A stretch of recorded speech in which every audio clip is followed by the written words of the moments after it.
Tes, tes.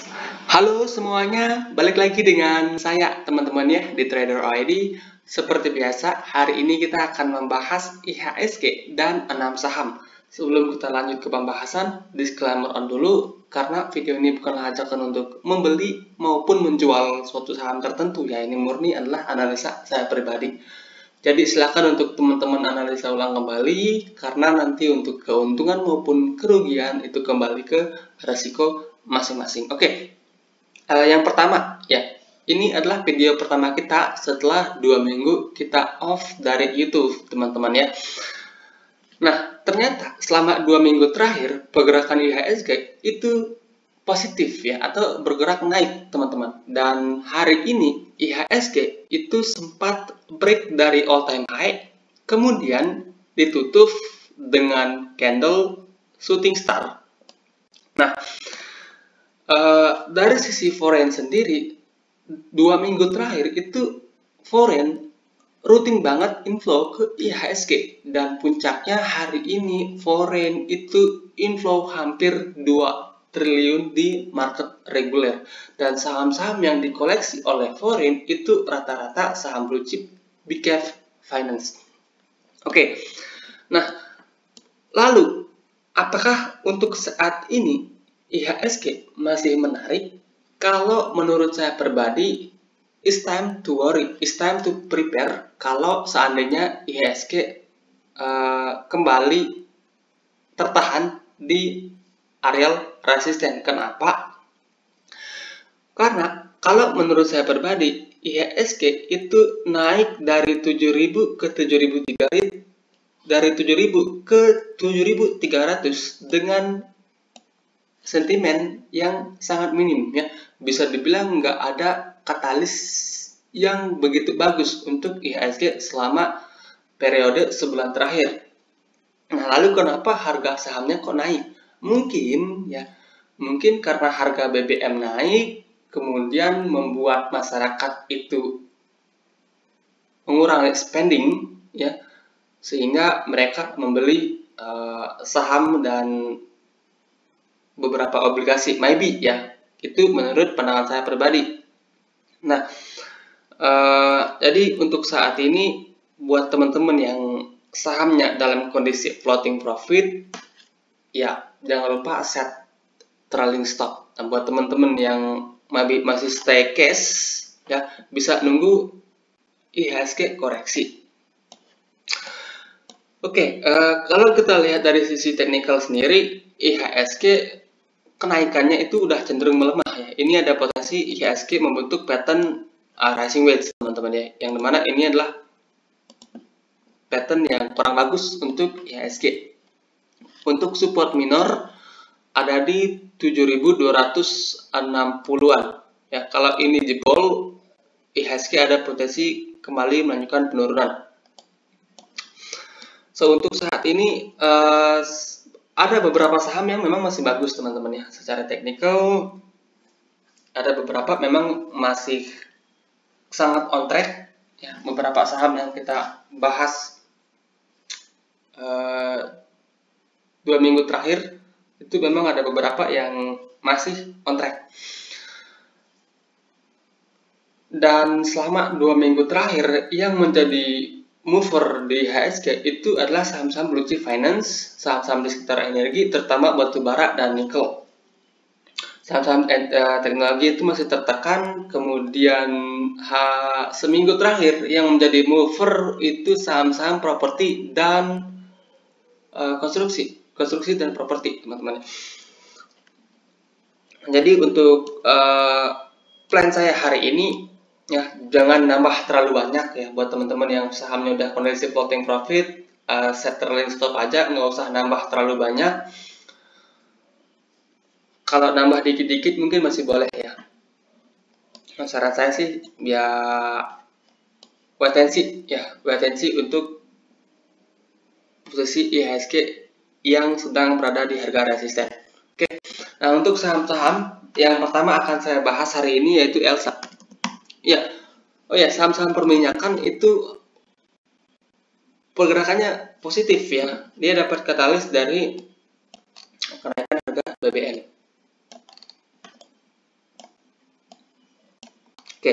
Elsa itu terakhir kali kita bahas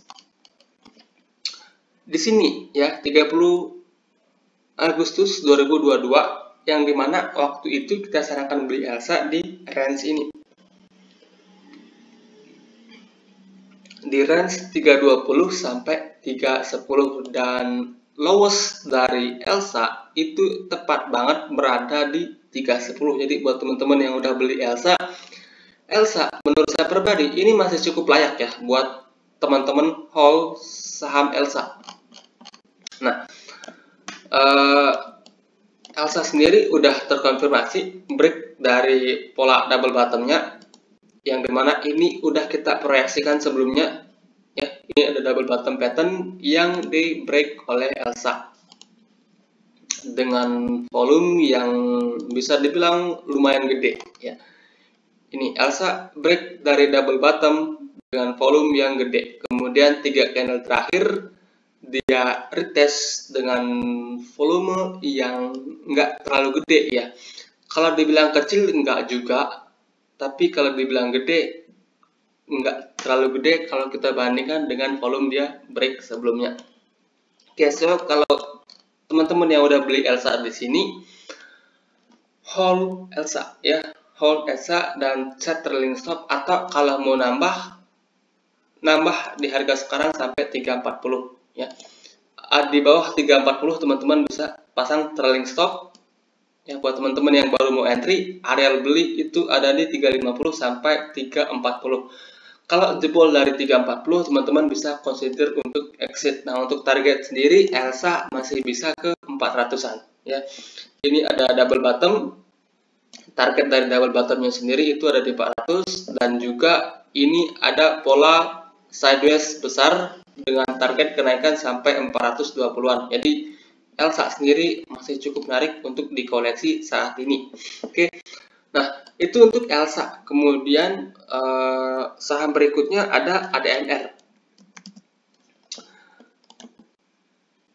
ADMR juga menarik teman-teman. ADMR ini juga menarik.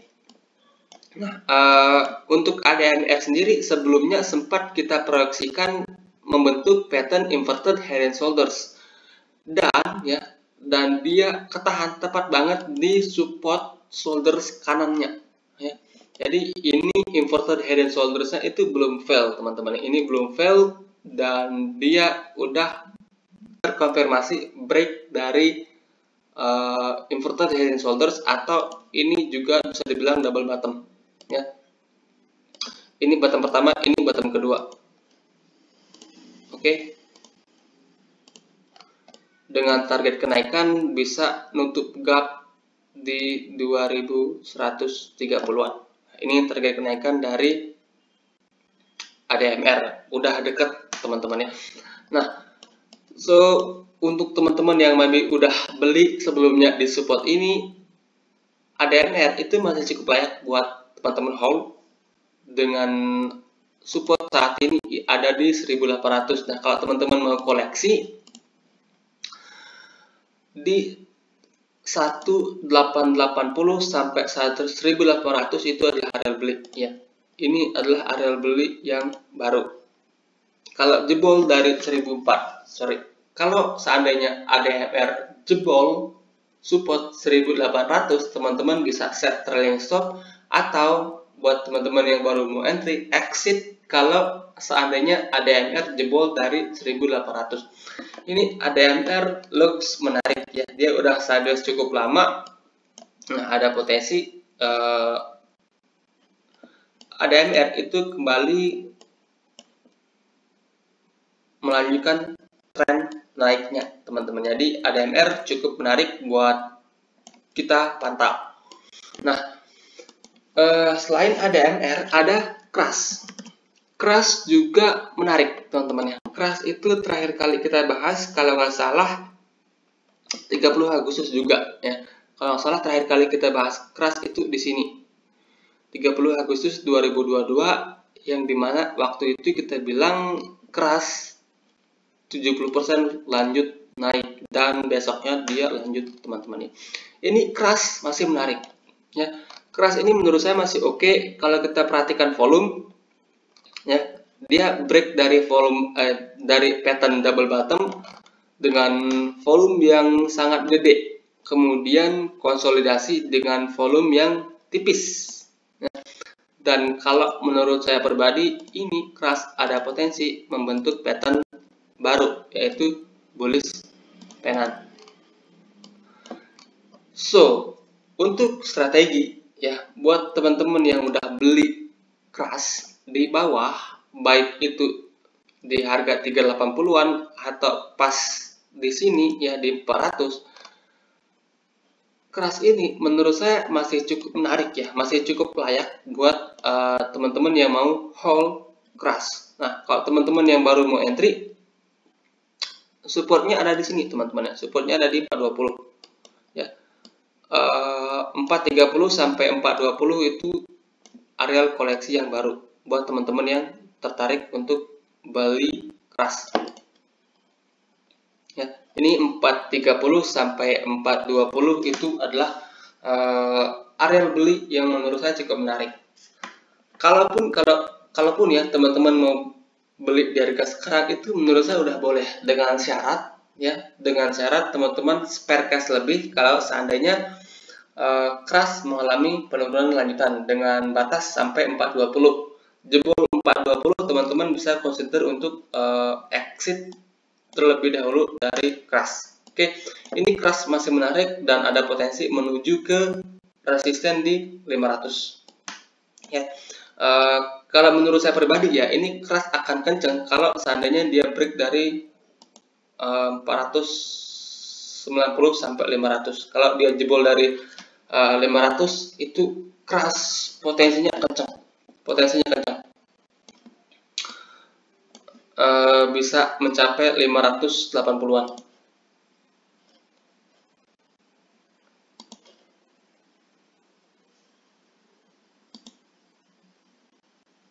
Target saya di keras itu sampai 580-an. Ya. Jadi keras ini masih oke, dan keras sendiri juga ada di main porto saya. Oke, itu untuk keras. Kemudian properti yang pergerakannya juga menarik banget ya. Seminggu terakhir itu properti bergerak cukup positif ya, seminggu 2 minggu terakhir lah. Salah satu SMRA yang untuk saham properti yang sebelumnya pernah kita bahas itu CTRA, SMRA, dan beberapa properti third-liner seperti MDLN, apalagi ya,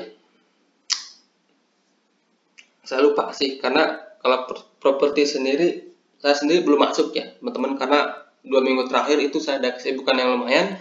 Jadi kalau properti sendiri saya pribadi bisa dibilang terlambat masuk ya, karena selama 2 minggu terakhir itu saya lihat saham cuma pas closing aja. Nah, SMRA itu menarik teman-teman ya, SMRA menarik.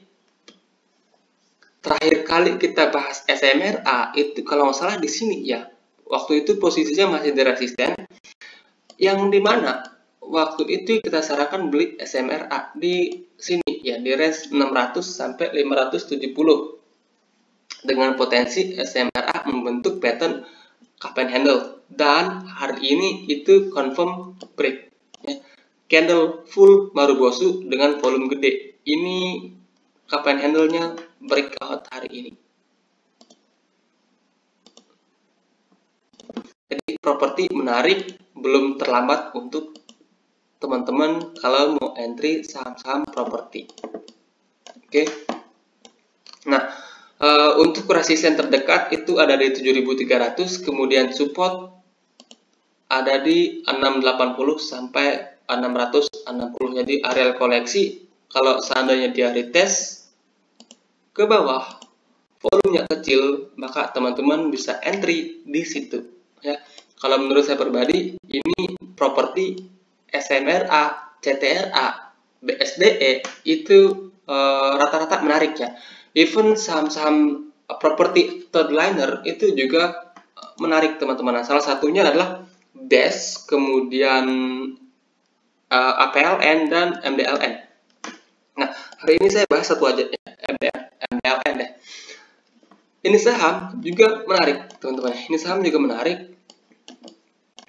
Sebelumnya sempat kita bahas juga, tapi sayangnya sebelumnya dia sempat lewat dari support, ya. Sebelumnya dia sempat lewat dari support, habis itu dia rebound kenceng, ya. Rebound kenceng. Kalau kita perhatikan, ini ada pola inverted head and shoulders yang di break, ya. Shoulders kanan, ini head,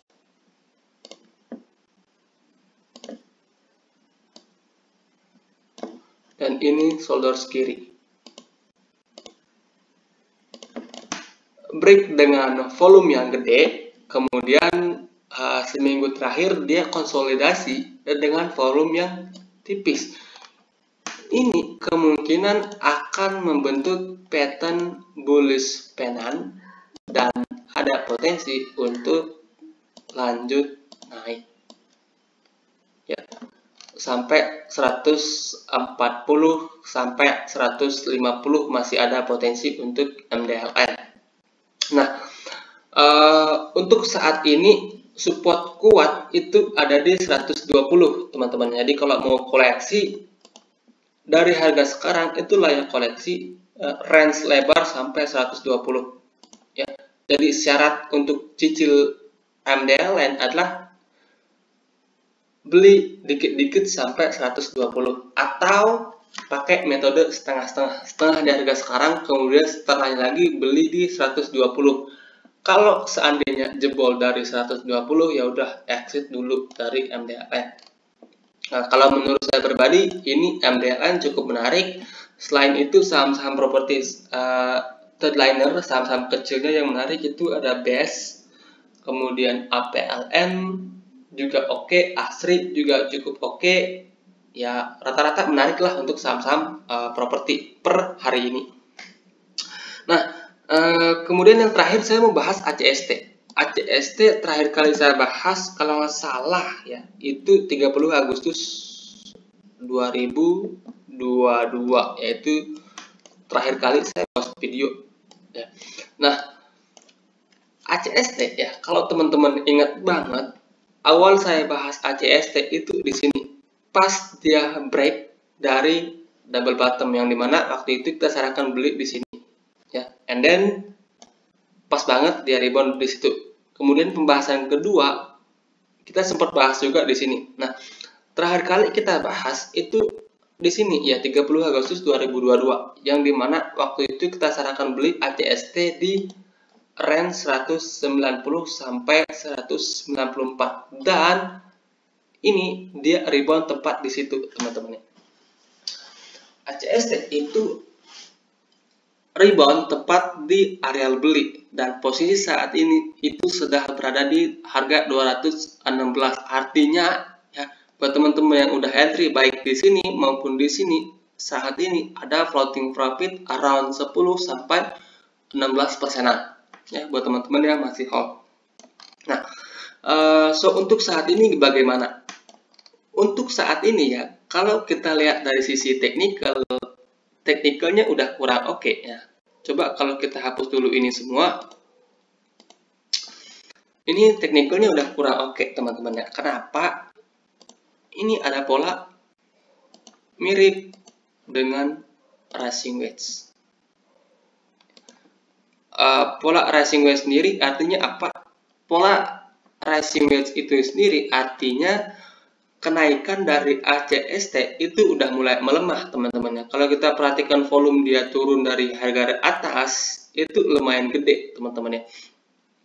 Lumayan gede. Jadi ada potensi ACST lanjut turun. Ini support, ya. Support ada di 210. Kalau jebol 210, teman-teman better exit dari ACST. Kemudian tunggu lagi di sini. Kemudian enter lagi di harga awal kita entry ACST. Oke. Nah, itu untuk ACST ya. Jadi buat teman-teman yang maybe udah punya, hold aja ATST sampai 210. Kalau jebol 210, teman-teman bisa consider untuk exit.